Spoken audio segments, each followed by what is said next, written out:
আসসালামু আলাইকুম। সবাই কেমন আছেন? নিশ্চয়ই ভালো। তো চলে আসলাম আমার রায়ের ক্ষেতে। রায়ের ক্ষেতে আসার কারণ হচ্ছে রায়টা পেকেছে কি কাটতে হবে, তো যেহেতু এইদিকে ভুঁই পাকানো হয়ে গেছে, ওই জমিটা ধান লাগিয়ে ফেলেছে। যেহেতু এটা ড্রেন, এই জমিতে পানি আসবে। এখন লাভ লস আপাতত দুটাই হবে। এখন কি করা যায় সেটাই বড় চিন্তা। এখন আপাতত একটাই পরিস্থিতি আছে, এখন যদি আমি 2 দিন রাখি বা 3 দিন রেখে দিই, তাহলে দেখা যাচ্ছে এই রায়গুলো একটু কয়রা হয়ে যাবে। এটা করতে গেলে আমি আর ধান লাগানোর পথ মানে গাড়ি আসার পথ থাকবে না। সেই জন্য দেখা যাচ্ছে একটা বড় অসুবিধা। এখন আপাতত আমার করণীয় হচ্ছে রায়টা কেটে ফেলা। কেটে ফেলে 2 দিন বা এখানে রাখা।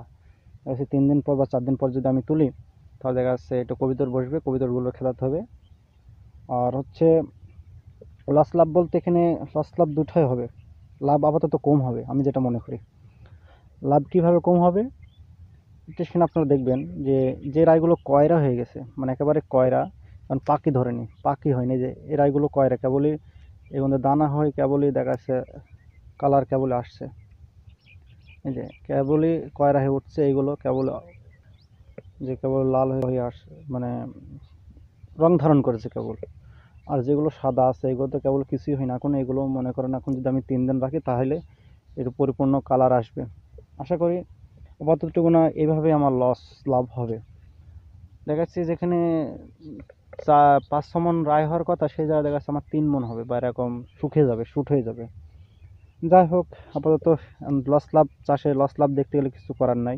যদি ধান লাগাতে হবে, ধান সময় চলে এসেছে। যে এরকম যদি কয়রা হয়ে যেত, তাহলে আল্লাহর রহমতে কোনো সমস্যা হতো না, একটু শুকাবে কম।